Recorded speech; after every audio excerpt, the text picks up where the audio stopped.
ये कहानी एक डॉक्टर और उनके एक ऐसे मरीज की है जिसका बचना विज्ञान की दृष्टि में नामुमकिन था। डॉक्टर विकास एक प्रसिद्ध हृदय रोग विशेषज्ञ थे जो केवल ठोस तथ्यों और मशीनों पर विश्वास करते थे।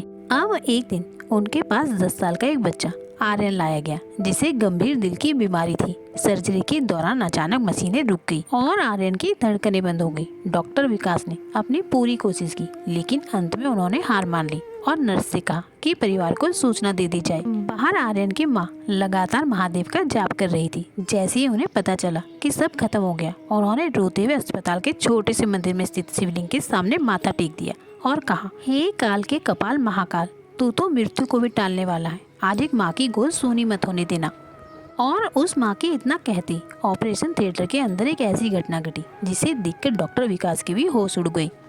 बंद पड़ी मशीनें अचानक खुद ब खुद चलने लगी। मरे हुए शरीर में बिना किसी इंजेक्शन या झटके की धड़कन वापस लौट आई। डॉक्टर ने देखा कि बच्चे की ईसीजी की रेखाएं अब बिल्कुल सामान्य थी।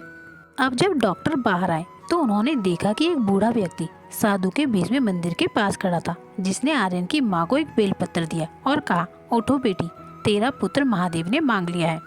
और देखते ही देखते वो साधु भीड़ में कहीं ओझल हो गया। डॉक्टर विकास, जो कभी भगवान को नहीं मानते थे, उस दिन महादेव के चरणों में झुक गए। उन्होंने स्वीकार किया कि जहाँ डॉक्टर हाथ खड़े कर देते हैं, ठीक वहीं से भगवान का हाथ शुरू होता है।